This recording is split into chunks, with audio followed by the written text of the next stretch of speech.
All right. Awesome. All right, Aaron, we don't need this anymore. Should I discuss our book of the day now or like after? What the fuck is our book of the day? Or book of the month? Okay. We have the Constitution. We have Wars of Iraqi. Oh no, we have the beautiful Jesus books. Is that exactly? Which one are we doing first? The child one or the adult one? Well, first I have to introduce our guest first. Wait, wouldn't that be like the last thing you do in the intro? What? Damn, you should. Do like the book first and then introduce him? You do Okay. the normal show stuff, and today we're met with. Oh, got you. Okay. Okay.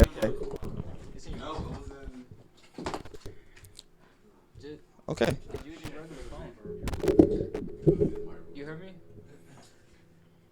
Just use your regular phone. All right. So for today's book of the month, we have Awkward Moments Children's Bible Volume 2, which is a great Bible to give to your children about the Bible. It shows all the fun moments in the Bible, such as when man was created. Let's see, another one. When a whore's punishment, what you should do to women who are unjustly free with their bodies. Let's see more. Potty training. You should always, I guess this man, what would you describe this as? I don't know what the fuck That this boy is. covered in mud, for real. I think it's shit. I'm not sure.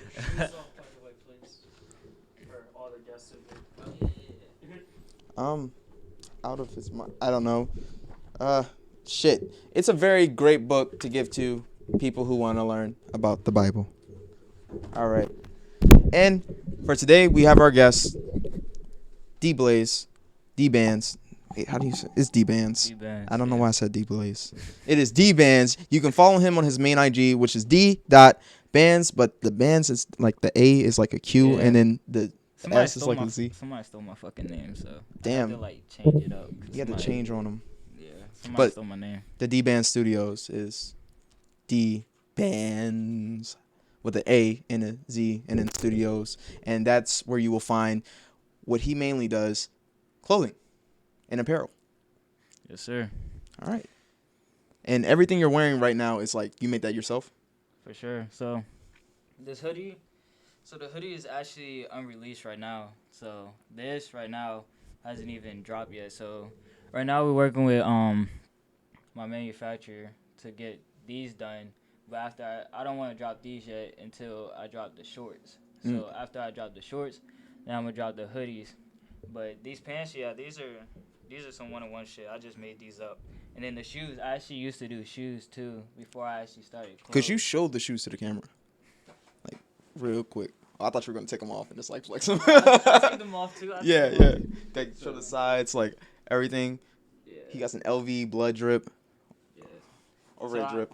Yeah, cause I actually made shoes before I even started clothes, but that shit it's a lot of work for some shoes for real. Like it's like so like the main reason why I switched over to clothes because like with shoes, I just felt like I was on other people's time. You know what I'm saying? Yeah. Like it was more like, oh, somebody would hit me up, they want a pair of shoes, and then say like a couple hours later somebody else hit me up, they want some shoes too.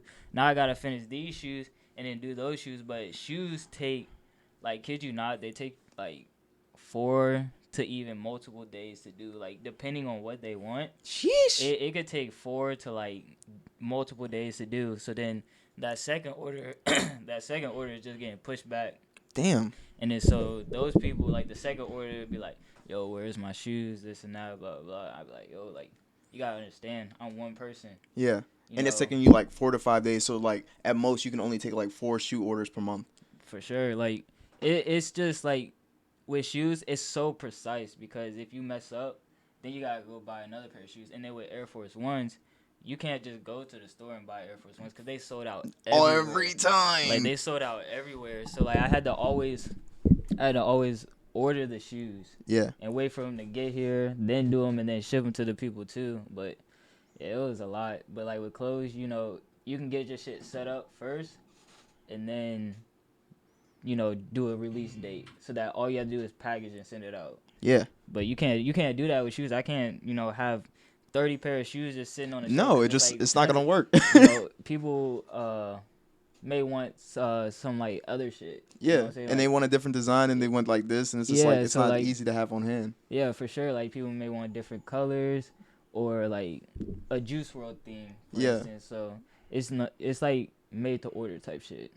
I feel So that, and versus like having like your own apparel and being like, this is what you're gonna get, and it's gonna be this, and you already have a size, and you've already pre-ordered it. I can just ship it to you once it's all ready to ship. yeah, for sure, for sure. That is awesome. All right, so the way this show works is while I interview you and go over like your backstory and everything else, we're just gonna be painting. All right, for sure. I have a pen here if you want to do like some light sketches beforehand, and then I have some ink brushes or brushes, and I have watercolor paints. There's water already in this cups if you want to wet the brushes, All right. but they're watercolors, so it's not that bad. It's not that many colors in this actually. What did I do with all of them? And then I have watercolor pencils if you never tried those. You just dip them in the water and you just start painting. Damn, I've never seen anything like this. They're so much fun too. Damn, that's I crazy. actually prefer them. Oh shit. Yeah, I ain't never seen nothing like that before. Yeah. I was at Walmart and I was just like, I gotta cop these. It's like they finally doing something. I have more colors in this bag. Okay. So let's get into it. So how'd you get your start in like knowing that you wanted to do like apparel? What's up, Digit? So it's actually crazy. So me and my girl had we had seen like this. I ain't gonna put no names out, nothing like that. Mm-hmm. But we had seen like this Instagram page, right? And so I guess they were like a clothing brand or whatever, but I guess they had like posted like some shoes that I wanted. Like they were customized shoes that I wanted. And then they had also dropped like this t-shirt she wanted. And then so the t-shirt I don't know, but she was like hooked on that t-shirt or whatever.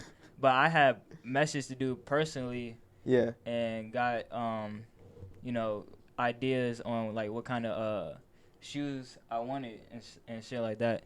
But so I paid the dude. He was only charging about, I want to say 150 for the shoes. Pretty nice. Yeah, for some custom shoes. Yeah, that's a good price. He was only charging about 150, and so what's it called? So I hit him up and he said that we could do like 75 now, and then after I see the shoes, then I'll pay him another 75 and he'll send them out to me. So then I paid the 75. I should have knew the like first red flag was like the he made me pay through Apple Pay. So he made me pay through Apple Pay. So I paid the 75 through Apple Pay, and then so like, you know, a couple of weeks go by or not, and he pretty much like ghosted me. So I was like hitting him up, talking about like where my shoes at and this and that, and he wouldn't reply. Oh damn. And so like the couple times he did reply, it was like, oh, what's up? I'd be like, what do you mean what's up? Like, I'm not here to have a conversation. I'm here to, I don't know you. I'm not here to have a conversation. I'm here to know the update on my shoes. Like, what's And poppin'? then, so I'd be like, yo, like, what's up with my shoes? No reply. And then just time goes on. And at the time, I'm just like, yeah, he done took my money and darted. Yeah. But, like, the crazy thing about it is my girl with the shirt, she had bought it off his website. And she had, like, a like order confirmation, like a receipt and all that, everything, for the shirt. And she never Received the shirt? She never got the shirt. Oh, this man was So scamming on Instagram. yeah, so I was like, bro, like, what the heck? So then I was like, you know, I got to thinking. I was like, honestly, the shoes that I wanted him to make, I can go and make them myself. Yeah, I can just do it myself. So I did a whole bunch of, like, research and stuff like that, like how, you know, making shoes work and this and that, because you have to get, there's, like, the specific paint you got to use. It got to be acrylic paint. So I know, like, there's one good company, like, Angelus, they're like known for like acrylic paint and stuff like that. Is it like specific, like non-wash offable? Or so like... the paint, it's like leather paint. So it's used for like leather paint, like leather materials type stuff. So it's like a lot better than you know, like any knockoff brand type paint that would just fall right off if you It probably scratch it or damaged the whatever. material also with it. Yeah, for sure. So then I grabbed me a pair of shoes and got me some paint, and I did like some research on like how it works. You gotta basically use, like, I forget what it's called. It's like the solution that you wipe the shoes down and it knocks off like the factory paint off the shoe. So it kind of makes like the shoe like this rough material, so that when you paint it, the paint sticks to the shoe a lot more. That's crazy. So you do that, and then so after that I was just like, shit, like, why not? So I made those shoes for me, and then after that I had made some Bape Vans, and at first everybody was like, oh, like, it ain't really all, like, he ain't really all that, this and that, and blah blah blah. How it usually starts, like it's crazy because I remember, like, I started shoes actually. It was on New Year's. It was literally on New Year's. I would say like probably like 2019 or so. Mm-hmm. It was on New Year's. I remember I was working on a pair of shoes, and my mom came downstairs, and she was like, "Oh, my mom and my pops came downstairs." And my pops was like, "You gonna let him make a pair of shoes?" And my mom was like, "I'm not letting him paint on my Jordans and this and that." I was like, "Damn, mom, like let me get something." Like, no belief in me. But I was like, all right, whatever, cool. Like, that's more motivation to me or whatnot. You said, I'm gonna run with it. Yeah, for sure. So then, I got to working on shoes, and I did like a bait pair of Vans, and my girl was like, "Oh shit, like those are actually like hard type shit." Said, I'm fine. So then she wanted me to make her a pair. So then I made her a pair, and she wore them to work. And then she wore them to work, and then people at her job started to notice it. Mm-hmm. So then I had made a pair for one of her friends. I made a pair for her too. And then basically after that, that's when a lot of people started seeing like, oh, he's doing them for other people and this and that. And then I didn't really start actually like taking off with the whole business stuff until I had dropped the color change in Adidas. They changed color. Yeah, they changed color in the sun. So, what the fuck? Yeah. Okay, that's some. Yeah, that's innovative right there. Yeah, it's like some like UV type shit. Like, hey, are you able to pull it up right there? The last post right there. Is he able to pull that up? Aaron, what do you want to pull? That last post right there on my page. This is like the very first one or the most recent one? Yeah, the very first one.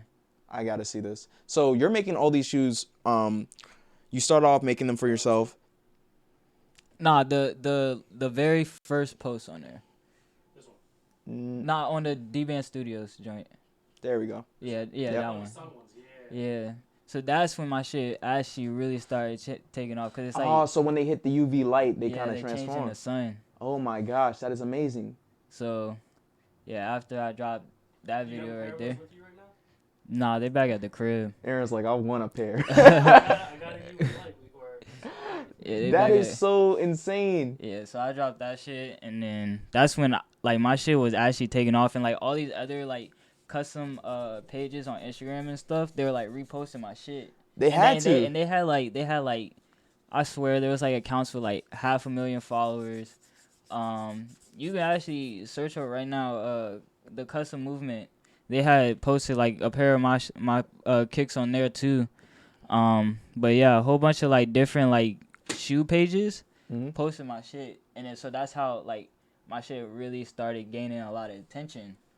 That is amazing. Yeah. So you were like, while you were making these shoes for your girl at the time, so you were posting them online as well, and people were starting to see like, oh, he's making them for other people. Maybe this is my chance to get a pair made myself. Because at first they probably just thought like, oh, he's just doing it himself, to be trendy or to have like his own set of fashion or clothes he doesn't want to buy himself. Yeah. Like they just assume he's getting it how he can or whatever most people do when they want to make something for themselves because they don't want to go buy it at the store. Yeah, for sure. And then after that, you got this repost, and it seems like you probably got a lot of orders. Oh yeah. Or a lot of people reaching out to you. Oh yeah. So I had started getting like a lot of orders, and Actually, the first ever like famous person I made shoes for was Suave, the old boy that be with Lil Mosey. Mm-hmm. Yeah, he actually DM'd me, and I made him some the Dior joints right there. I sent him a pair of those. So that's the first ever person that, like famous person that hit me up for some shoes. And then Rot, the picture above, Rot had hit me up for some shoes too. And so I made the shoes that are actually on his feet right now. I made those. I was for looking him. at that picture earlier. Yeah, so I made those. That is awesome. And then after I made those for him, Wo Vicky DM'd me too for some shoes. And that's what I was like. I was like, yo, is that Wolvie? That's legit her. Yeah, that's her. She hit me up for some shoes. And she has too. a pair of your shoes. So we were working, and then what's it called? That was kind of like the time I was transferring over into clothes. Mm-hmm. Cause like shoes was getting a lot like really like I would say stressful for me because I was working on shoes like cause I be in North Carolina, I be in South Carolina, I be in Virginia, I be a lot of places, but on the weekends is really the only real time I have to like relax. Yeah. And I wanted to spend time with my girl a lot, so I didn't really want to be working on shoes. She was constantly and making them like your thing. It was like I ain't gonna cap. It was very stressful and like, cause you actually gotta sit down and like be very precise About every single shoes. thing. Yeah. Yeah, for sure. So then after that, I was like shoes is good income and this and that, but I was like I kind of want to do something that it's kind of my pace. You know what I'm saying? It's kind of like I want to express my creativity. Mm-hmm. You know what I'm saying? Because with shoes, you kind of got to do what other people want. Yeah. And you're the only totally time I could really express my creativity is if I go out and buy a pair of shoes and do them for myself. Mm-hmm. But I was too busy to do that. You know what I'm saying? So it was like I wanted to express my creativity in like a other way, that I can do it where it's my pace type thing. That's like a common thing I hear with like a lot of entrepreneurs when they're just starting is it's the burnout. Yeah, for sure. First you start and you don't have any help. You don't have anybody to pick up the parts where you're kind of like overworking yourself. Yeah. So you find that you're losing time in the aspects of your life that you want to keep. And a lot of them, they get sucked in and they lose a lot. So the fact that you were like, I'm not going to make this decision. I'm going to do it at my own pace. It's kind of like a big changing point that a lot of them reach later. Oh yeah, for sure. Like, honestly, when it comes to starting, like, brands or whatever you're doing, like brands, YouTube, anything, like, you gotta invest. You gotta invest money to make money. Exactly. So, with shoes, I was paying on my own shoes. I was going out and buying shoes for myself, so I could put out products and show what I can do. But a lot of people, that's like the time a lot of people, give up is because they don't really be patient with, a lot of anything. the progress. Yeah. Like, so They expect a quick return. Exactly, and it's like you gotta be patient with it because you're not gonna get it in overnight. Like, this ain't no Disney Channel overnight sensation type shit. Like, you actually gotta work to see results. Yeah. So that's the thing. That's the thing that separates people from somebody who's like, oh, I'm gonna do something, but then they just procrastinate. Yep. From people who are actually doing something and succeeding from it. Because you can ask anybody that got their own brand or YouTube and this and that. You always gotta start from the bottom. Yep. You always gonna start from 0 subscribers. You always gonna start from making clothes and just showing your mom or your dad or your girlfriend or your and it's sister, always like brother. that. It's gonna be your core Yeah. little group. Yeah. And then it expands. It expands further into your extended friends, and then from your extended friends, you might catch like a stranger or somebody that might know one of your extended friends, but you don't know them personally. Yeah, and for then sure. it reaches out further than that. Yeah, for sure. Because a lot of people, when I was starting this, a lot of people probably didn't trust me, with their shoes and this and that and blah blah blah. Because I was new to it or whatever. Yeah, you weren't legitimized yet. Yeah, but over time, a lot of people started seeing what I can do and this and that, and a lot of people hit me up for shoes. But it's one of those things that when it comes to because I have like a lot of people in my DMs for like blue checks or 1,000, like multiple thousand, like 20, 30, 50, 60, 70,000 followers and this and that. Mhm. But it's a thing of like, you know, you can't be sending out free shit to everybody because No. you're not, you know, everybody does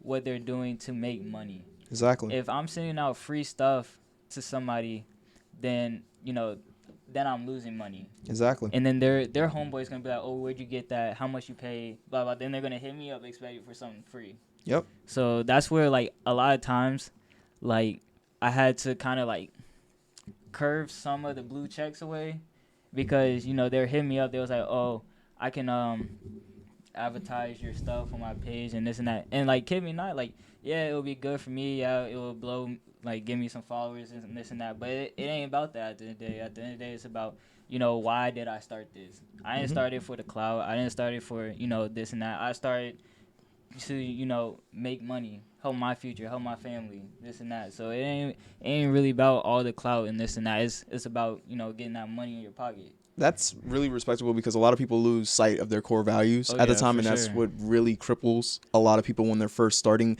in any sort of like zone they want to go towards. Say it wants to be music, say it wants to be acting, or just YouTube, any career. It is that core set of for sure, values that will push you and keep your mind from falling into like that clout trap.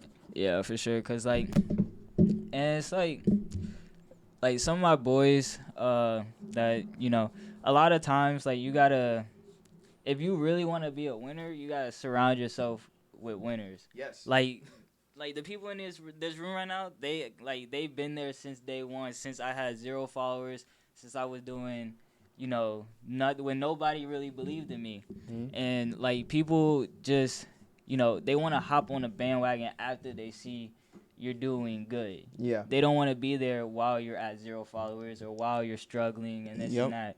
Like, they've been there since I was struggling, since the 0 followers and this and that. And that's why, you know, I keep my circle small, because I take care of the people who took care of me at my downtime. But I'm not going to let somebody hop in my circle, you know, when they see me doing good, because, you know, that's them just wanting, you know, the clout and this and that. They don't see the actual meaning behind what I'm doing it for. Yeah. So you just got to be careful with, you know, who you move with or who wants to move with you.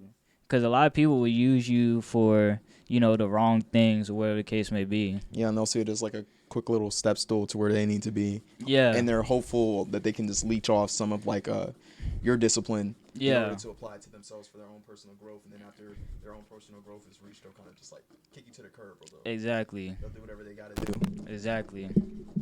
Damn, that is like, it's really respectable that you keep that set core values and you know who your true friends are, because a lot of people, they would turn it all away, just like, and just go for the gold. Go for the gold just to find out that it melts in your hand. And they're just like, fuck. He said, I wish I had some copper to keep it together. And that copper is like really a set of values. Exactly, for sure.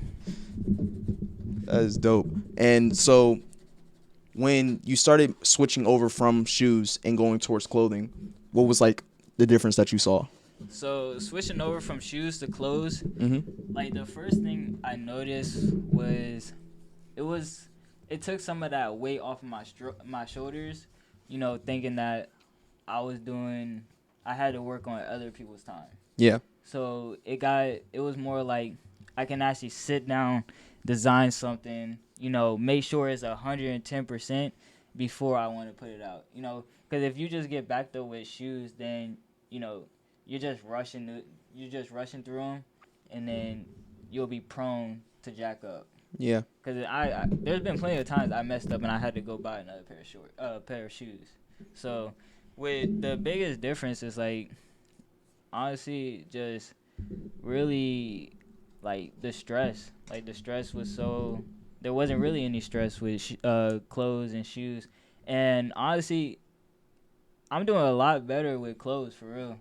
Like with shoes, it was like, you know, with shoes, you make a bigger profit off of shoes just because, you know, they're spending more money for the shoes rather than, you know, a $60 pair, $60 hoodie or $40 pair of shorts or whatever. But, you know, if you go to some random person on the street and you're like, hey, you want these custom Air Force Ones for like $200, or you want, you know, these pair of shorts for $40, they're going to probably pick the shorts. You know what I'm saying? So I know I will pick the shorts, but like, yeah. So I'm doing a lot better with the clothes as far as like sales and stuff come like that. Yeah. So, And then you find that you have more time to yourself too. oh yeah, oh yeah. So So it's kind of like a good trade off. Like, do you think like the money that you were making from the shoes versus the time you were spending on them versus the clothes? yeah, cause the You said- clothes you really drop it whenever you feel like it. You got your website running 24/7. You know the customer just goes on there, buys it. You just get an alert, shipping, packing, and you set. You set with shoes. You know they DM you. They gotta tell you exactly what they want, where they want it, Yep. colors, this and that. You know, and then you actually gotta go. You gotta struggle to find a pair of Air Force Ones first. and then you gotta find time out of your day to sit there and do a pair of shoes for 4, 5, 6, 7, 8, 9, 10 hours, or even multiple days. I don't think So- anybody really understood the struggle of finding Air Force Ones I- until like this year. Oh my god, I kid you, like it's crazy trying to find Air Force Ones. Like I Yes. literally be on the phone for like hours calling DTLR, Foot Locker, Foot whole Action, nine. the whole nine, asking for a pair of shoes. And they're like, nah, we only got size 14. I'm like, who the fuck gonna wear a size That's 14. Ain't Like, nobody. They're not even allowed to walk on the sidewalk. Like That's I what don't I'm even. saying. Bro, that's what I'm saying. So I'm like, nah, like, come on, bro. So then I had to go online and try to find a pair. And then sometimes they even be sold out online. Yes, and like So- that's what's been scaring me about this summer is like all the black Air Forces are just sold out. Exactly. It seems like a crime wave in the happening. Oh yeah, for sure. Like it's for real a struggle to try to get a simple pair of forces. And yeah, I was like, bro, this ain't it. This you is know? not the move. So I was like, yeah, I gotta find something else or something better to do. I was looking at all your clothes on your Instagram, and I know the site it says loading is like still under construction at the moment. Yeah. But I was looking at all the clothes on your Instagram and the clothes that you were wearing on your own personal IG, and it Yeah. all looks handmade. You make it all by hand. Yeah, so all that is handmade. All that is handmade. We're actually trying to convert over to working with my manufacturer just Mhm. because with clientele going up and this and that, a lot of orders coming in. I don't have all that time of the day to sit there and make that clothes. Mhm. Like almost same thing with the shoes. So yeah, I'm actually starting to convert over to working with my manufacturer overseas because he just make everything over there, Mhm. and then he sent it to me and everything's packaged, good to go. And it applies to like your design and sticks to like everything that you want. Yeah, the only thing that I think I'm gonna continue making handmade is probably jeans, cause you can't really get jeans made anywhere. No, you So, can't. It's a yeah. real struggle. You do have to like kind of find your own supply of jeans, and then you have to apply like your own style to them. Yeah, so like a lot of hoodies, like my first couple drops, like my very first drop, straight handmade. My tie-dye hoodie, straight handmade. The delineation hoodie, straight handmade. All the hoodies on my page right now are handmade. So my next drop, because the site closed right now because we really backed up with a lot of orders. Dang. I mean, that means business is good though. Yeah, so we backed up with a lot of orders right now. So then after we get that settled, then like I said, we're gonna drop the shorts, and those are already made and everything. We're gonna drop the shorts, and after that we might drop probably one more hoodie, and then we might do like shirts and stuff because it's kind of getting hot outside. Yeah, it is. So we're gonna do shirts and stuff. I have to ask. So, when you were like way younger, did you ever think you would be going down this route in clothing? Nah, honestly, it's crazy. When I was younger, I actually played lacrosse. I was kind of tough at lacrosse. Like I had offers and everything. And you're just like, I'm gonna be a lacrosse player for the rest of my life. I'm just gonna get hit with sticks all the rest of my life. I'm gonna beat people in the head with sticks. Nah, like for real though. Like I was actually about to go D1 lacrosse or whatnot, but then I was like, college ain't even really for me. You know, realize- like a lot of people go into college thinking it's just like high school. Yeah. And it's not. It's a lot of like responsibility on your shoulders because You learn quick. You don't have the you know you're not going into the environment and you know you get to do your homework in classroom or whatever. You got to actually go home, log onto the laptop and do it. And now with Zoom and COVID, you know, you actually got to get up out of your own bed. If I'm in my own bed, I'm knocked out. I ain't waking up. Like, I will literally sleep until 4 p.m. in the afternoon. Facts. And so you actually got to get up and, you know, get on that Zoom call. So, yeah, I was like, yeah, college ain't really... It's not the move. It's not the move for a lot of people, and for some people it really works out, but for some people it's not the move. For me, I personally thought it was like I'm being scammed here. I need to get the fuck out. I'm tired of this shit. So I'm too stressed out by math courses. I don't even want to take these math courses. They don't even apply to my degree. I said they tricking me. Yeah, a lot of people brave for going through college, but hey, yeah, they are. It's for some people. It's not for everybody. So yeah, I had to move away from that. So. And then one lucky break just being like, your girl just wanted a shirt, and you're like, I saw some shoes, and now here you are. Yeah, I got scammed, and now I was like, shit, fuck. Now I was like, man, I could do it myself. So I went, got me some stuff, got me some forces, did it myself. I was like, cool. Made me some more, made me a pair of Vans. My girl was like, oh, like, you were supposed to make those for me, and you took my idea, and this and that. And I'm looking at a lot of the clothing on here, and I'm looking at it, and I'm thinking to myself, like, this is a lot of stuff that he wants to wear. Yeah. And I see that you're sticking to that, and it's a very good start. And it's like you're focusing on yourself and like what you want to see yourself in, and what you're passionate about, and it keeps like your movement very strong, and what you want to make very strong in the beginning. Do you have like any aspirations of like expanding, maybe just doing like a female apparel, maybe doing kid apparel, or doing like somewhere else, or going into like a different items, maybe like accessories or anything like that? Oh yeah, for sure. Actually, they talk about making jewelry. I'm like, hey, if that's what y'all want to do, we gotta find something, you know, make some jewelry, whatever, be different. That at the end of the day, that's really my big task, is be different. But I also want to, like, all my sex is like all my clothes is unisex. So I actually do have like female customers, male customers, and you know the other customers. But all my clothes is unisex. But I do have people in my DMs, you know, that want me to start making clothes for like the smaller people. Yeah. So, I mean, if that's what they want, I mean, I can try to cook something up, but at the end of the day, I don't want to be working for them. I want to be my own boss. I want to put out what I want to put out. You know what I'm saying? But at the same time, I do take in that, you know, that consideration that, hey, maybe I do have, you know, a 12-year-old or something that's on Instagram scrolling, sees my page and like, oh, mommy, I want this. He's like, I'm a young flexer and I need to flex. But he knows what he's doing. There ain't no like distinct audience, you know, I go for. I really just go for, you know, that streetwear type vibe, because that's what I like. I like streetwear, so I really go for like that streetwear type apparel. So do you like do you study fashion yourself? Do you study anybody or look up to anybody as like a reference from whenever you do your clothing? Honestly, nah, not really. Like, I don't really.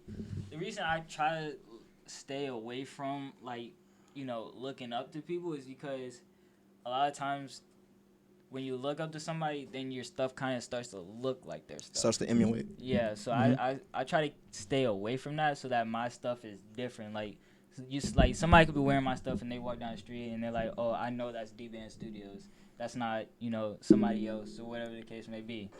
But I don't like. I mean, I really get my ideas because I just sit there and I think, or something may be happening in my life at the moment, and I just grab a pen, pencil, or whatever, and just start sketching out, or whatever the case may be. Or I could be driving down the street and I'll see like a variant colors. I'll be like, oh, those colors together look nice, you know. You said, I want to try that. If I put that on a hoodie, maybe, you know, that'll look tough. Or I put it on a pair of jeans, that'll look tough. So it's really like, you know, whatever comes to mind at the time, then, you know, I go with the flow. Like a lot of my clothes is actually like, I'll grab a hoodie and then I'll just start making shit. And I'm like, oh, what am I going to do? And I'll make it. I'll be like, shit, I bet, you know, that's tough. I'm going to put that out. But I don't ever be like, you know, oh, it's gonna have this, it's gonna have that, it's gonna have this. You know, this gotta be in a specific spot. He said, yeah. You know, yeah, a lot of I want a lot of my stuff to be, you know, one of one. Yeah. I like the one of one vibe because, you know, I mean, It gives it that rarity. yeah, for sure. Because, like, my brand revolves around, you know, being rare. Mm-hmm. Because, so, you know, if my clothes are, you know, rare, then, you know, it only matches up. But my very first drop was probably the biggest, well, my very first drop, well, all the clothes on my stuff right now is probably the biggest drop. Like, they all be getting sold out, bought, this and that. But a lot of my stuff is about to start being like limited quality. Mm-hmm. So, cause at first when I was making my first set of hoodies, I didn't really think, you know, it was gonna get bought like that. Like, How many sales did you see? I had bought like, I think I had made like 15 of them. And then when I was like advertising it and stuff like that, you know, it's about to drop this and that. You know, I had people tell me, "Oh, send me a side of hoodie. I want a hoodie. I want a hoodie this. I want a hoodie that." And I'm like, damn, they not even out yet. And I can't set you a side of hoodie that's not even out yet. And it's crazy. I dropped the hoodies and they don't even caught one. So I'm like, bro, what the heck? So I'm like, bro, it ain't about to go good. No, But then, you know, got to get like, those pre-orders. It has to be pre-ordered. Exactly. So, like, you know, after time, like I said, being patient with it, Mm-hmm. all the hoodies ended up getting sold out. A lot of people DM me talking about, you know, when are more coming and this, and I was like, oh shit, This is actually becoming something. for sure. He said this might be something better than the shoes. Oh yeah, and like the gray I Feel Dead hoodie, like people to this day are still DMing me about that, and I'm like, I'm like, hey, you know, you just gotta be quick on it, cause you know I don't want, you know, yeah, you know, if I kept it running, that's more money in my pockets. This and that, blah blah. But it doesn't give me the chance to expand your you know creativity. what I'm saying? You know, put out more stuff. I don't want to be putting out the same thing for like a whole year straight. You know what I'm saying? You know, I want to have a drop. It's sold out. You know, take that profit, use the money wisely. You know, make something new, put that out. You know, it's just how, you know, I move. Like a lot of people, you know, they'll start something, they'll get their little profit or whatever, they spend it on, you know, bullshit or whatever the case may be. Yeah. But I always use my money to, you know, expand and grow my brand, because I still have a long way to go. I ain't at the top yet. No, There's not at all. There's plenty of other, you know, brands out there that got tons of followers, clientele, and this and that and blah blah blah. Can you show them what you're working on real quick, like to the camera? Oh, this right here. Yeah. It's Uzi. That's Uzi? Hell yeah, that's Uzi. I thought it was Kodak. I thought it was like a Kodak drawing for a second. Nah, bro. It reminded me so much of Kodak Black and how he like draws his pictures. Oh nah, this Uzi, this right here actually brought like memories back in high school when we were drawing in high school. I don't know for what, and I had draw this Uzi picture. And I was like, hey, for the first time that was kind of tough. Yeah. So I was like, shoot, let me try to draw another Uzi. So I started drawing Uzi. That is awesome. I like the Uzi. Oh yeah, Uzi fire, bro. Uzi fire. So what does the R stand for? So the R it stands for the rare. So the brand is D Bandz Studios, but like our slogan is rare. And who are you working with it on? With the clothes, everything's me. Everything's you? Everything's me. You kept saying we, so I had to like ask. I was like, oh, I just say we a lot because of like me and my team. Like they help me with orders, but like majority of the time it's me. Gotcha. So, but yeah, cause at first, like I would say, all the way up until the very last drop, the real is rare. All the way up until that one was me. The black one is, you know, it's some of me, but they're helping me make some of them too. But yeah, it's a lot. So it's honestly it's very draining. I can like hear it in your voice. Like, clothing is not easy, especially like when you're making it by hand. No, it is very time consuming as well. Like, don't think it's like he had a break because, you know, he went from shoes to clothing. Like, no, it's still a very time consuming process, and running a clothing brand is a very time consuming process. Oh yeah, for sure. And it's not always like a quick buck. It's like you have to find your routes to make it work for you. Oh yeah, for sure. Like it's not easy at all, and you gotta be very patient, and um it's not hard finding manufacturers out here because as you grow, you're gonna find times where you're not gonna have time to make every single clothing hand by hand by yourself. So You're gonna need some reliance. you're gonna need some help. So that's when I had found a manufacturer, and we actually work a lot type stuff, and he helps me make a lot of my clothes. So Do you have a good friendly relationship with this yeah, production person? yeah, he actually started out by calling me sir, Yeah. and like off some business shit or whatever. And sometimes I'll call him sir or whatever. But then he was like, "Don't refer to me as sir. Just call me your friend." I was like, I was like, all right, friend. So I was like, all right, shit, cool. You guys just call each other friend? Do you know like each other's names and stuff? He overseas. They got weird names. I don't know, but You gotta learn his name. I do. You gotta learn his name. You gotta get on that because if that's your manufacturer, He and be you feel calling me. He be calling me, bro. He be calling my phone. I'll be like, all right, bro. middle of the night, yes. Because they're on different time zones. I know. So like they're like, I don't even know, like good 9, 12 hours. I don't know, but he be calling my phone. I be asleep. Bruh, Hey, I've worked with Chinese manufacturers. I know exactly how it goes. They'll send you weird messages of this is how you want it, right? Said, Yeah, bitch, it's 3 yeah, a.m. you What would you do if I didn't respond? You gotta be like very precise Yeah. with stuff. So like when making clothes, you gotta literally tell them like, oh, I want the logo, this big, and I want it on the chest, or I want this logo on the back big. Yeah. And you gotta be like very precise with them. And they're taking it all down. They're keeping track of everything. Like your Yeah. order goes into a file, goes into a spreadsheet. Yeah, but it's actually you actually gotta be careful with a lot of manufacturers. Yeah. Because a lot of manufacturers will scam you. Yes, they will. And they'll take your idea, they'll run with it. If you don't have a copyright, even if you do have a copyright, if you're working overseas, your copyright only protects you in the US. Yeah. That's or on they'll you. they'll even have you pay, like, say you pay like $1,000 for like 50 hoodies or whatever the case. You won't even see those hoodies.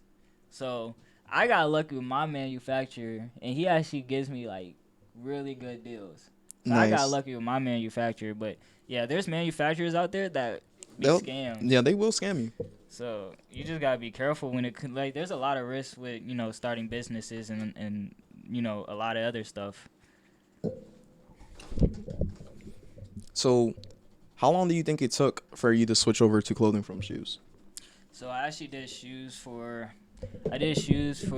a year. After that year, after being like super drained out. I was like, what? I was like, I didn't draw that. Yeah. So after like a year of doing shoes and whatnot, I ain't gonna cap. It kind of got like very stressful, but like very bored because a lot of people were asking for like the same stuff or whatever. Like I ain't gonna cap. When I was doing like different shoes, like my boy wanted a Juice WRLD pair of shoes.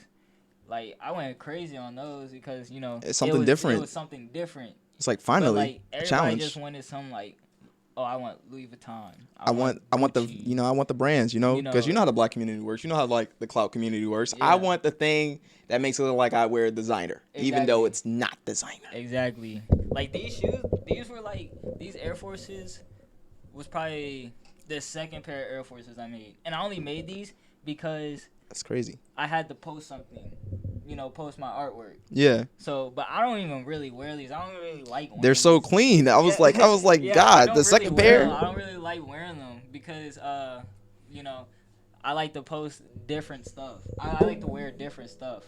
But my other pair of Air Forces that I had made for myself, they had got jacked up because I had went out and a lot of stuff has happened. And they got jacked up in the dirt and stuff like that. So they in retirement right now. Damn. So I gotta make me a new pair or whatever. Oh gosh. Just going into your backstories, some more. So, where did you first grow up? So I was actually I was born in North Carolina. Havelock, North Carolina. I was born there and stayed there for a little bit. When I was there, my mom was actually in the military, so we were there, and we were staying with my mom's girlfriend at the time while we were there, and then soon, I would probably say, probably like 5, 6, or 7 years old. And then we came over to Virginia, and then we stayed in Stafford, Virginia, for a little while, and during the time we were staying in Stafford, Virginia, we would actually stay with my grandma in Maryland. So that was kind of like our second home, cause we were there like every other day or every other week, like nonstop. We were there for a long time. So, when people ask me where I'm from, I say I'm from North Carolina, but I grew up in Maryland. Cause I grew up in Maryland, cause that's where I was a lot of the times. But I stay in like Stafford, Virginia area. So, but I don't stay there no more. I moved out. I stay in like North Carolina, like Jacksonville, North Carolina, and whenever I go see my girl, I stay in Myrtle Beach, South Carolina. So, I be everywhere for real. What was it that made you want to go back down to North Carolina? Honestly, just the vibe for real. I mean, there ain't really nothing to do, but it's just chill. For real. But I mean, was it like the proximity to your girlfriend, or was it like? Yeah, cause it's like in the middle. Yeah. So it's like in the middle. So it's like I can go visit my family, but I can also go so visit her. So she's like 2.5 hours from my girl, 2.5 hours from North Carolina, and my family like 4 hours. So like if I'm not with my girl, then I'll go home, which is like 4 hours. So that's still a drive or whatever. But then if I want to go see her, then I could just drive. So it's still in the middle. Or whatnot. Like, it's not, like, right down the corner, like Fredericksburg. Or whatever. It's not right down the corner, but, it's still close to home. So, but my girl in college right now, so after she got out of college, then we're probably going to find our own crib. And we probably talking about moving to, like, the Raleigh area. Raleigh or Wilmington area, because it's still, like, in the middle. Yeah. So. And it's a good hub. Cause her pops actually stay in Stafford, Virginia too, but her grandparents stay in Myrtle Beach.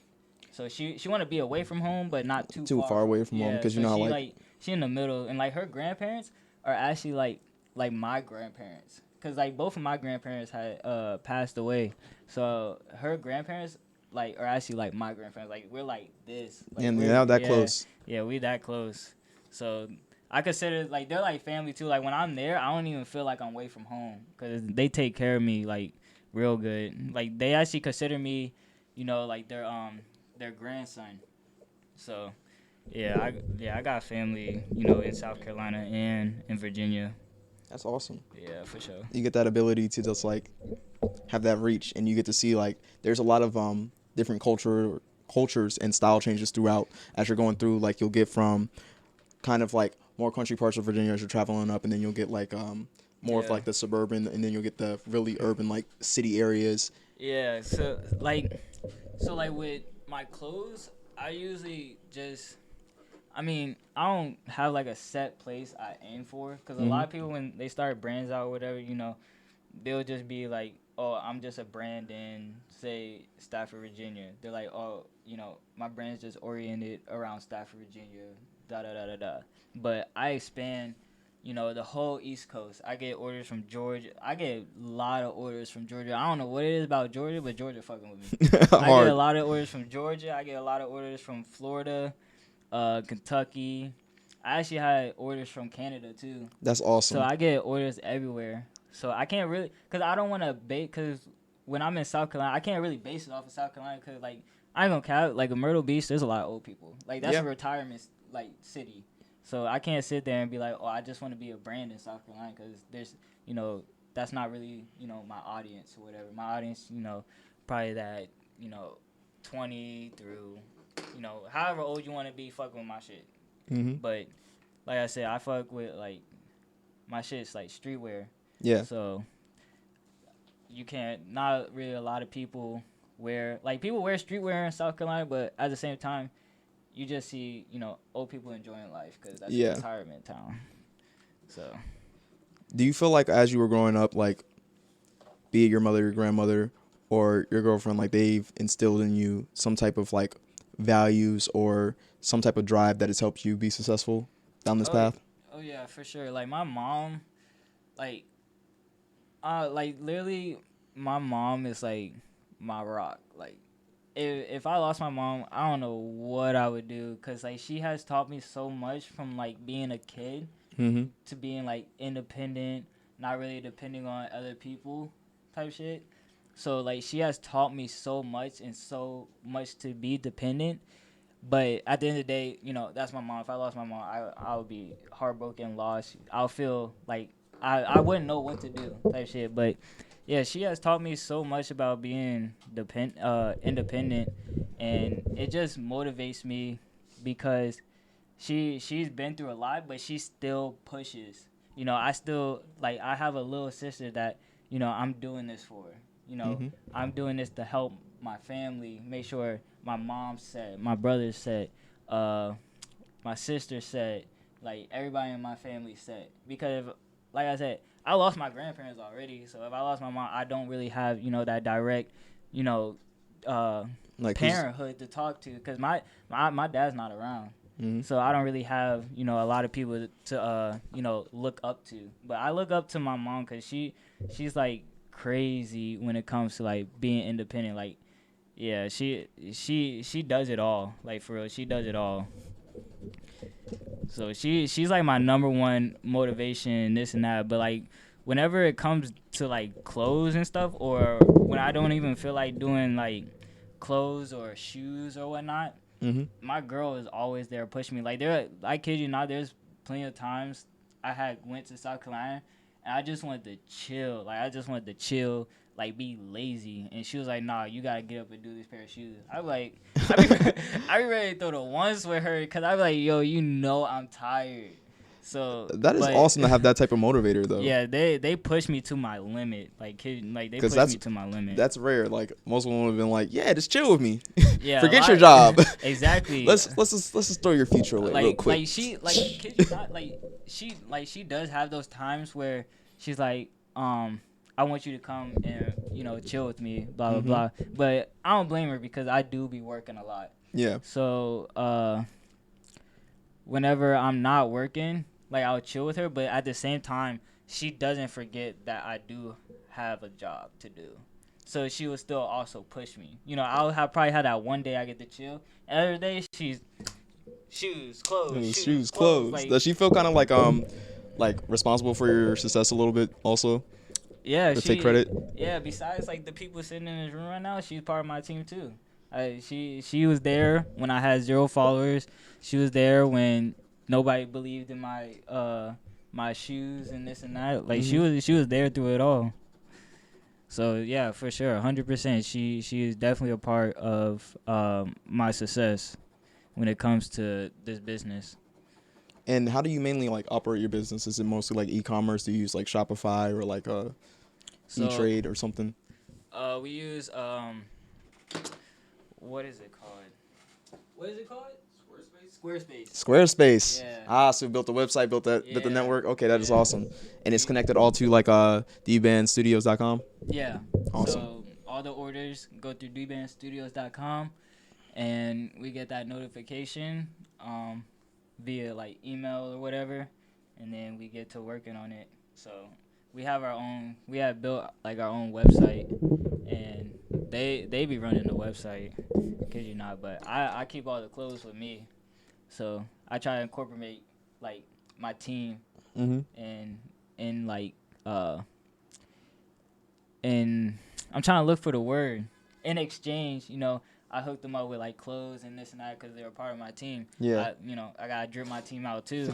So that's how I appreciate them for all their hard work. Like nothing ever goes unseen. I will like you'll never catch me being that type of person that will have, you know, people helping me or people believing in me, and you know they not see nothing. You know, in return for it. Yeah, like they don't sit there and ask me, oh, you know, where my portion of the money, this and that. We like the money we make is like I don't classify it as my money. I classify it as, you know, the brand's money. So how can we use that brand money to, you know, either put out more clothes or use it to better the website or whatever the case may be. So it's never really like, oh, it's D Bandz money. You don't touch D Bandz money. No, it's our money. We all worked our ass off to get here. So Yeah. that's why I always have them around me, because like I said, like a lot of people, they'll only fuck with you once they see you doing good. Once they see you actually making money, and then now that they fucking with you, they think they're gonna be getting money in this that. Yep. No, they're not. They're not getting money. They're not getting money. What they're getting is that brotherhood. That success. So it's a lot to it. So it ain't really about, like, yeah, it's about making money and this and that. But like I said, it ain't really about fucking clout and this and that. A lot of people think they're just gonna fuck with me because they'll get clout. That's not how it works, bro. No. Like, yeah, it's a lot of hard work. You could, you could be in my circle, but then again, we pop out somewhere, they're gonna be like, "Who the fuck is that?" You know what I'm saying? You got D Bandz, but who the fuck is that? So, hey, but if you were there since day one, people are gonna know about you. Yeah. So, Do you want to keep it as like a sole proprietorship, or are you looking forward to like maybe branding it as like an LLC or something more of like business, getting like a business account with the brand? Yeah, probably, cause we're getting so many like orders and so much money coming in. Mm-hmm. It's probably gonna have to be like an actual business account type shit. So yeah, eventually in the future, we're gonna have to switch over to that, because yeah, it's a lot of money and stuff coming in to just be like under the radar, especially like taxes and all that. Yeah. Shit. Yeah. Like, they already hit me on that shit this year. I was like, bro, are you kidding me? Yeah, it starts. It starts yeah. as soon as they start seeing you making too much. They say, A lot of people was like, oh, I getting $1,000 this and that tax refund. I'm like, I'm not getting taxes back. I'm paying tax, but I ain't getting nothing back. So, yeah. They don't know. Yeah, you're doing it right if you. I ain't seen no tax return money. Oh gosh. Tax returns mean you overpaid taxes. So, as your company evolves, when do you feel like you've hit the mark that you want to see for it? Honestly, there is no real stopping for real, because at the end of the day, money runs out. You know, everything in the world costs money, so it's never, oh, I'm gonna get to this point and stop. Mm-hmm. So, like I said, we still have a long ways to go, but once we hit that mark, then we're gonna hit our next mark. Like, we're trying to hit 10K on the D Bandz Studios page. After we hit 10K, then it's 20, then 30, and we're just gonna keep pushing. It's no real, oh, we're gonna hit, say, $100,000 in sales and then just stop. Mm-hmm. No, we're gonna keep pushing. We're gonna keep doing what we gotta do. And then you run most of it off of like the Instagram page? Yeah, so a lot of my stuff is ran off of the Instagram page. That's where I do a lot of my like posting and stuff like that. Have you spread into like other platforms as well, or is this just like the main platform, only platform you're gonna use at the moment? Because I know I see a lot of people like they expand into Twitter, or they'll do TikTok, and the stuff that I see clothing brands do with TikTok is very like, it's very innovative. Yeah, TikTok is actually, like, a lot of people sleep on TikTok. TikTok actually be blowing like people up. Like, you don't even hardcore know. Like, somebody could post some bullshit and it'll blow up, get 500,000 likes. I'm like, yeah, you posting those shoes that can change color will probably be a really hot TikTok, and that would probably have like millions of views. I haven't even thought of that. I really just be scrolling through TikTok because I be bored, but like I haven't really even thought about it. But nah, like, yeah, in the future maybe TikTok, maybe Twitter. I used to have a Twitter account, but I stopped really using it. It's a tough world on Twitter. Yeah, it is a tough world on Twitter. So I just use, as of right now, it's just really Instagram, and it's been working out for me. So don't stop there. I don't blame it, but yeah, we're definitely gonna expand, reach more people.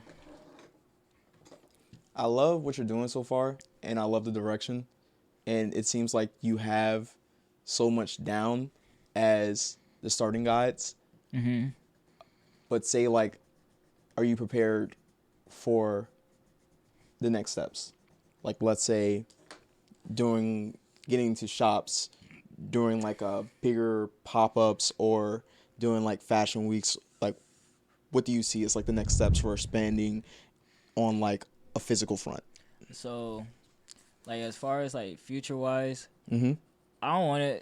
I don't think I'm gonna do a store, but I definitely want to do pop up shops. Like in all the cities that I see is getting like a lot of attention. Like the cities that I see like my stuff a lot. Like definitely like Atlanta. Yeah. Atlanta, like This will be is hot in fucking me Atlanta. hard. So I definitely want to do a pop up shop in Atlanta. I want to do a pop up shop in Florida. I might even do one in Virginia to show love to Virginia. I might even do one here. But yeah, I'm gonna do a lot of pop up shops. North Carolina too. North Carolina too, fucking with me. So I'm gonna do pop up shops in North Carolina. That'd be awesome. And have you ever thought of like seeing your clothes in any outlets or malls or anything like that? Keep it a whole buck. Not really, just because I do want to keep that rarity of it. Mm-hmm. So I do want to keep it rare to where, it's not like, yeah, it'll bring me in a lot of money if it was inside, a mall or whatever the case may be. But, I don't want it to be where, my clothes is affiliated with, I don't know, fucking H&M or whatever the case may be. I think that would probably be too whack. I don't know, but yeah, I definitely want to keep like that an exclusive feeling to my clothes. So, yeah, I'll probably just keep that all on social media for right now. Keep it in my website. Probably do a couple pop-up shops, but I definitely want to keep that exclusive feeling with it.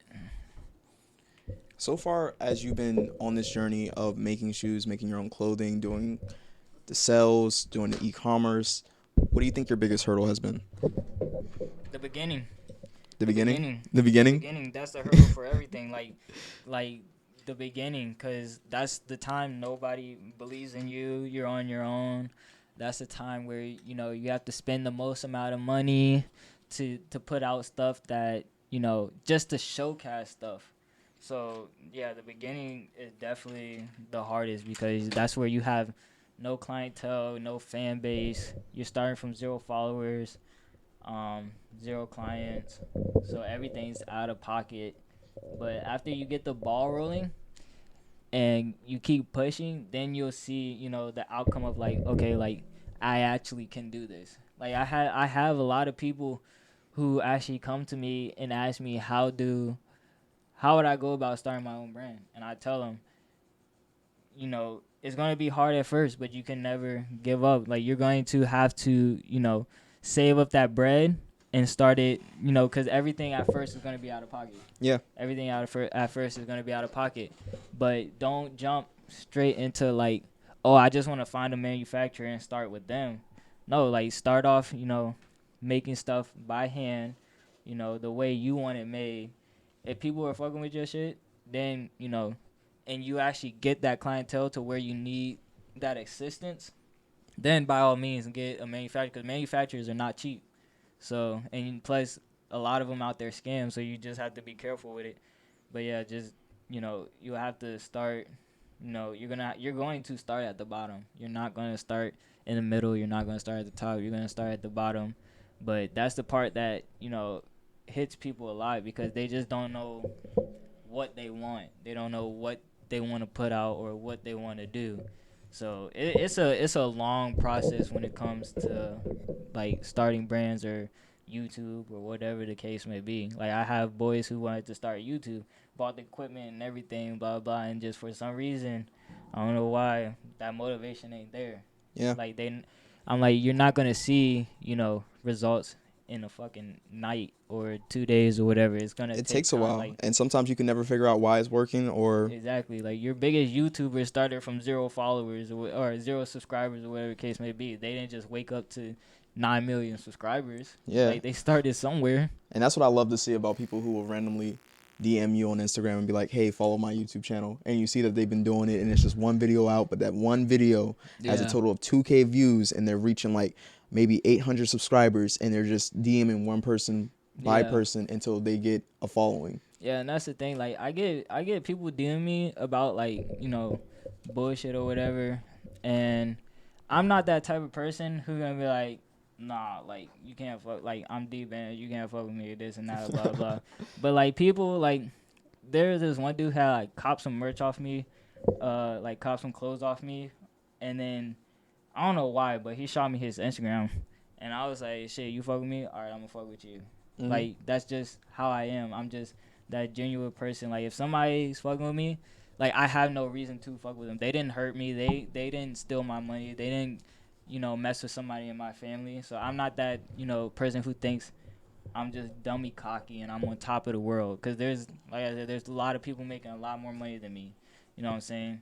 So I'll never be that type of person where like yeah, you can't mess with me and this and that. Like we're all trying to win. You know what I'm saying? So if somebody's helping me out, if somebody's putting money in my pocket and all they're asking is for me to sub to their YouTube or like their picture or whatever, why not? Why not? It's free. You know what I'm saying? Free. Like support is free. That's the thing I don't understand. A lot of people don't support. Like a lot of people don't like to support, and I'm like, I don't know why. Like, Instagram not charging you $300 to follow me. Nope. Instagram not charging you $25 to like my picture. Free. It's all free. So subscribe I don't see why, is free. like, everything's free. Exactly. I don't see why a lot of people, are so nitpicky when it comes to, supporting people, whatever the case may be. Or they're like, oh, it's definitely or they'll be like, oh, I'm starting like a YouTube or I'm starting something, and they're like, oh, I'm about to work with this rapper. So then they'll only support that rapper because they're about to work with them. Yeah. But I'm like, you got, your best friend right here starting a clothing brand or whatever, but you won't even like his stuff. But you gonna go and suck up this rapper that don't even know you. You know what I'm saying? Like that right there. It's a constant blunder. It just baffles me. Like, but hey, if that's what they want to do, that's what they want to do. At the end of the day, I'm gonna continue doing me, and if you see me winning, then don't be like, oh, D Bandz, how you doing, blah blah. Like, yeah, I'll say what's up, blah blah. But like I said, you're not gonna be in my circle because you wasn't there when I had 0 subscribers and this and that. Mm-hmm. So you just, like I said, you just gotta be careful with who comes around you. I think it's mainly like a classism thing, and a lot of people, they view it and they get caught in that whole entire idea of classism. You can also wet the brush and you can turn it into a normal painting. Oh, this? Yeah, you can wet them. That's what I've been doing. I've been drawing it, like wetting it, and then it just turns into a painting. Bro, that shit crazy. Thank you. What is that? I just drew a person and I wanted to. That look like an avatar. That joint crazy. I'm over here drawing Uzi. I'm like, damn. Shit crazy. But I think people they get locked up into like the whole entire idea of being better than someone. Yeah. Off a classism view, and that's mainly what it is. Everybody wants to be that person. Yeah. And they forget. Everybody thinks like everything's a competition. Mm-hmm. Everything is not a competition. Like, at the end of the day, it's about why you're doing what you're doing. It's not, oh, I'm going to do this to be better than such and such name. Like, at that point, you're doing it for the wrong reason. You should be doing it because, you like it. It should be a passion to you. It shouldn't be because, oh, I want to do it because such and such doing it, but I want to be better than him. You know what I'm saying? And that's why I find a lot of people, they struggle and they give up really early because it's not their passion. It's not like something they really want to do. Exactly. And like a lot of people will do something because they'll see somebody else doing it. And like, I'll help them on how to start, but I can't hold your hand. No. Like, I can't hold your hand on how, what's it called? How to do it. Like, I could tell you the steps and how to get started. But everything after that is kind of like... You have to figure it out. Exactly. So, like, when you first started doing the clothing... Someone's phone is too close to the mic. Is it mine? I'm sorry. I don't know. I think someone's getting a notification that there's interference happening randomly. Oh, it's probably me. It is so me. Minutes. I've gotten 3 notifications.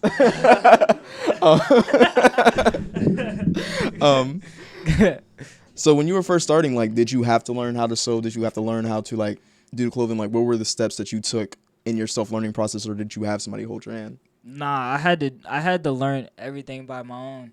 So like I was saying with the whole clothes, I had to learn. I mean the whole shoes, I had to learn by my own. I had to go and research it, this and that. Mm-hmm. I had to experiment.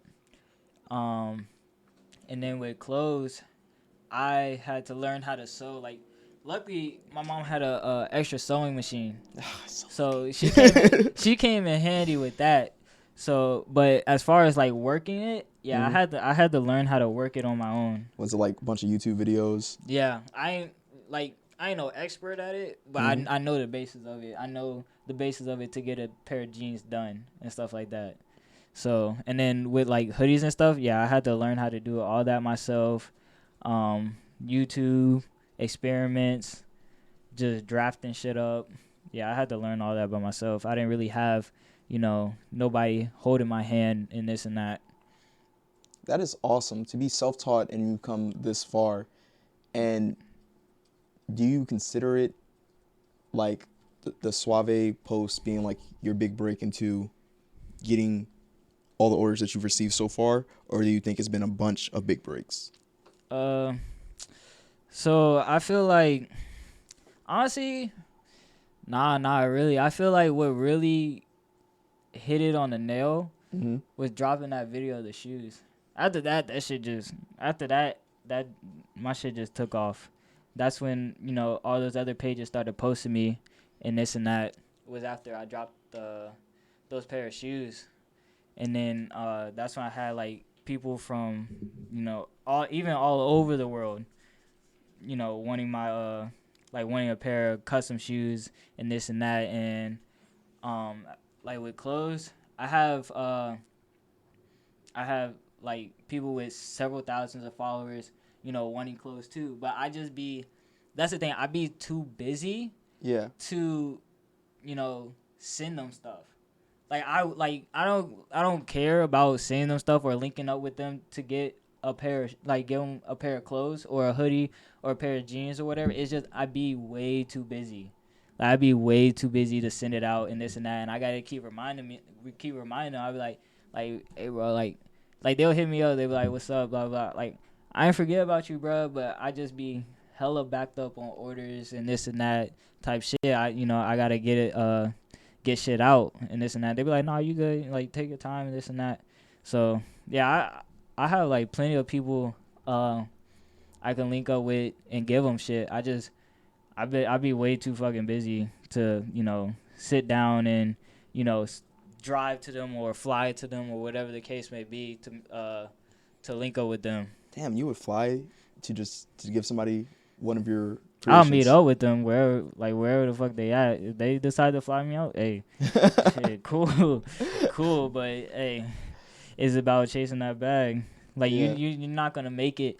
I can't sit here and make it just being behind an Instagram platform. Like, yeah, it helps me. It gets my stuff out there. But going out there and making connections is actually what you really got to do. Like I was actually in Myrtle Beach, and I linked up with this rapper, Rari Boy Spin. I linked up with him, and I gave him a hoodie.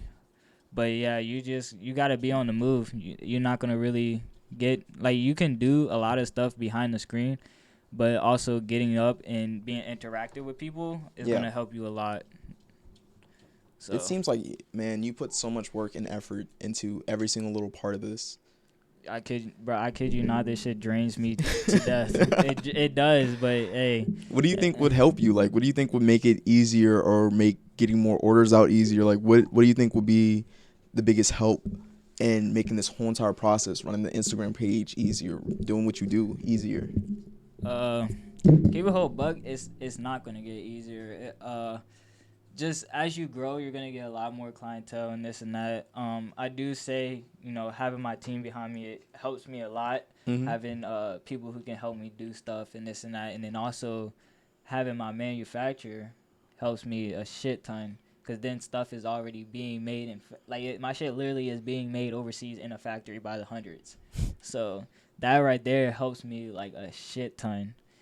So that right there is probably what gives me like that biggest break as far as like you know, doing stuff and being all stressed out and it being hard or whatnot. So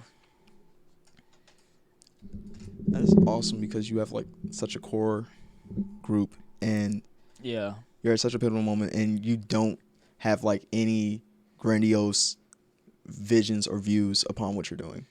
yeah. Like I don't ask for handouts, you know, from no one. Like they're like, you know, you'll have like that group of friends you'll be messing with, and say like you'll post something on Instagram. If they genuinely fuck with you, they should already know to go on Instagram, like your shit, comment, blah blah blah, and this and that. Mm-hmm. But like they don't do that, so I'm like, okay, like whatever, like it doesn't really bother me. But you know, I still do what I gotta do. But just know, you know, when my time comes, I'm not gonna, you know, hold my shit back because, you know, you knew me back then or whatever. Exactly. Or it's not gonna be like, oh, I thought we were brothers and this and that and blah blah blah. I'm like, bro, what do you mean? Like you just wanna fuck with me now because, you know, I'm actually got my shit straight. But that's just how this world works. Yeah. That's really just how this world works. You just gotta be smart about it. Like everybody's just gonna want to mess with you when you're on the top, not when you're at the bottom. It's just everybody's gonna mess with you when you're on the top. So you just gotta be smart about it. Aaron, are there any questions you would like to ask? Okay. Are there any shout outs you would like to give? Yeah. So shout out to my mom for not believing in my first pair of shoes. But she Shout out sounds to- like she's a good supporter of yeah, everything for else sure, like for afterwards. sure. Yeah, she actually brought me a lot of business because I made her some shoes and it was some shoes for her club, and I made them for her, and then like kid you not, like probably like 11 people from her club wanted a pair of shoes. I was like, That's usually how moms work. Like they'll bring you the most of their friends. yeah, I was like, all right, I was like, They'll talk you up. They'll be like, my son, yeah, your son, but my son unfuckable. yeah, for sure. Yeah, she helped me a lot. So shout out to my mom. Shout out to my brother, my cousin, and my boy right here. They've been there since, you know, day one, since 0 followers, all that. Shout out to my girl because she already know her house is like my factory. So big shout out to her. And yeah, everybody who's been helping me, I really appreciate all the help everybody's been doing for real. That shit don't go unseen. That was amazing. I think that's like all like my questions for you. And I mean, if you guys just want to talk and just like go over some BS while we finish the paintings, that's cool too. Okay. It's just like I'm playing this just so we know where to cut it when we upload this to YouTube. All right, bet. We usually we used to do this on Twitch just mainly, and we would have like the viewers of your followers come in and just come to Twitch to watch. Mm-hmm. But since it's been so long, like we're mostly just gonna upload it to like our YouTube channel. So what made y'all start doing this for real? We had first started it because this was back in the days before Jake Paul. So if you wanted to be a YouTuber before Jake Paul, you had the biggest aspirations because it was easy. Yeah. You could just get a bunch of subscribers. You could start Yeah. monetizing, making some money. YouTube was very lenient on what you needed to get monetized and make money off of YouTube. Yeah. So the goal was do a podcast, drop like 1,000 episodes, do an episode per day, drop 1,000 episodes. And as long as each episode got like 10 views, that was like 1 million views worth of like watches and views. And like it would work into the YouTube algorithm and you would just get paid from it, right? Yeah.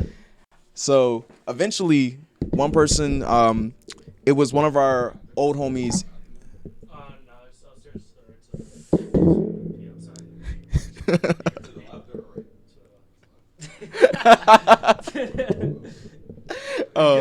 It was one of our old homies. It was Eli. Mm-hmm. Eli was he's Kanye's nephew through like marriage and shit. Yeah. So he was like, you guys need to get rappers. Let me be the first rapper on there. That never happened, but like So we started taking like interviews and we just started asking people, and it gets popular with like a bunch of the rappers in the area, Yeah. and each one of them just keeps wanting to come on, and then we start getting requests from other people who do like fashion, other people who are doing like media, and it just becomes a very fun thing. And we're just doing episode by episode, and we're just gonna keep dropping content. And the more content you can give us, we'll interview you, and sooner or later it just became fun to interview people, and I wanted to get better at it, and I was like, yo. Yeah, I fuck with that podcast shit. Like, that shit go hard, for real. Thank you. Yeah, it go hard. I already know, like, YouTube is hard. Like, it's hard starting YouTube, for real.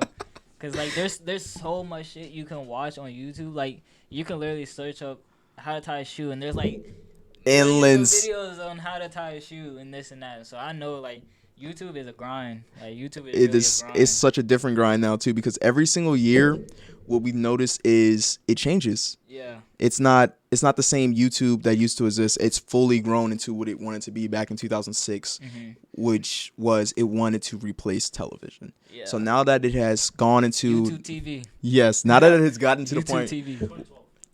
22 in 2012? Oh, 6 years later. So 2012 they wanted to replace television. So it has now gotten to that point to where you have to make certain content that goes with their advertisers. If their advertisers don't support that, you're not getting monetized. If you have like certain things, like even if you use their library for sound, you're still gonna get caught up on copyrights. And it's just like, you told me it wasn't copyrighted, and YouTube was like, well, that was last year. We a different person now, and they'll support you. There's a shit ton of rules with YouTube. That shit. Yeah, all the people doing YouTube right now, hey, they can have that. 'Cause it's a lot with YouTube, for real. And then we found like some things are just more successful than others, and you just won't know the reason. Like Aaron has a gaming channel, and the gaming channel was just blowing up for no reason. Just one video was just taking it to the lengths. And when we had switched over to Twitch, it was just the videos the video games that we would upload there were still getting like constant views. Yeah. And that channel is doing like pretty well. How many subscribers and views does it have now, Aaron? And like we don't really do much besides just like upload. We don't promote it. We don't do anything. The gaming channel that. Oh shit. 400. So it went up by like another 500 since like last year. And don't do nothing to it. So some things just work and you will not know the reason why, and other things don't. And we have like It's Assassin's Creed. It's the Assassin's Creed, I right? don't know why. Still, people be commenting and fucking with that shit. So we have the channel that we do like all the visual effects and like comedy sketch shows, music videos on. That's the Kimmel Films channel. Then there's the gaming channel. Then there's the Painting with Friends channel, which we just moved all of our interviews and stuff over to, because we had like the skits mixed in with them and people were confused. I'm like, what's this? And then you have interviews and like, do you guys just do videos or something like that? Yeah. And so we moved over to having the Painting with Friends channel and then keep some music channels, and that's about it. Yeah, it's a lot. It's a grind with anything, for real. Yeah, it definitely is. Especially like YouTube and Twitch, and getting people to like watch your stuff. Oh my gosh. Like, there's so much stuff out there to watch. Man, Twitch is a battlefield right now, bro. They lifted some type of bans, and now you got women in pools and bikinis just doing, like, look at this. Like, who doesn't want to watch this? She's doing it. Like, She's doing it. She's playing Mario Kart in a swimming pool in a room in a bikini with something written on her forehead, and like she's killing it, bro. She's killing it. Yeah, that shit. I can't compete with that. Yeah, it's a lot of shit you gotta do. There's a ton of shit out there that people, I don't know for what reason, but they like to watch that shit. I just be like, hey, all right, bro. It's interesting. Like her idea, I was just like, why wouldn't you? Beforehand, you couldn't. Like legit, they would not allow it. But after COVID, I guess like some shit got lifted. Yeah, it's a lot of shit out there that you can watch. So. Can you sign this too? Yeah, I can sign it. We get every single like one of our Yeah, interviewees to sign. One day, like once we have like a studio or something, we're just gonna put like all of them up on like the wall. And be like, yeah, this person, he came here and that's him. That's what he drew. He said Elon Musk drew a dick. I'm like, yeah, Elon Musk drew a dick. Yeah, that's tough. That's Elon Musk's dick right there. Yeah, that's tough as shit. Yeah. Oh gosh. I'm just gonna show the camera one more time. And we're gonna do like a snapshot for like the thumbnail. Why don't we just do that with an actual phone? I mean, we could, but you know, we could do that too. I We mean, can do it dang, with an actual phone. I mean, I got the pictures and it's like in 4K. You got a phone to take it with? Yeah, we usually do it afterwards. Oh, okay. Yeah. All right. So I'm gonna close out. This has been another episode of Painting with Friends. 1 year after hiatus. I don't know when we'll do another episode again. I just interviewed D Bandz, and if you are watching this on Twitch, on YouTube, or wherever we might re-upload this to, follow him at D Bandz on D Bandz Studios at Instagram, and then it's at D Bandz on Instagram for his personal account. Sure. That was it? Yes, sir.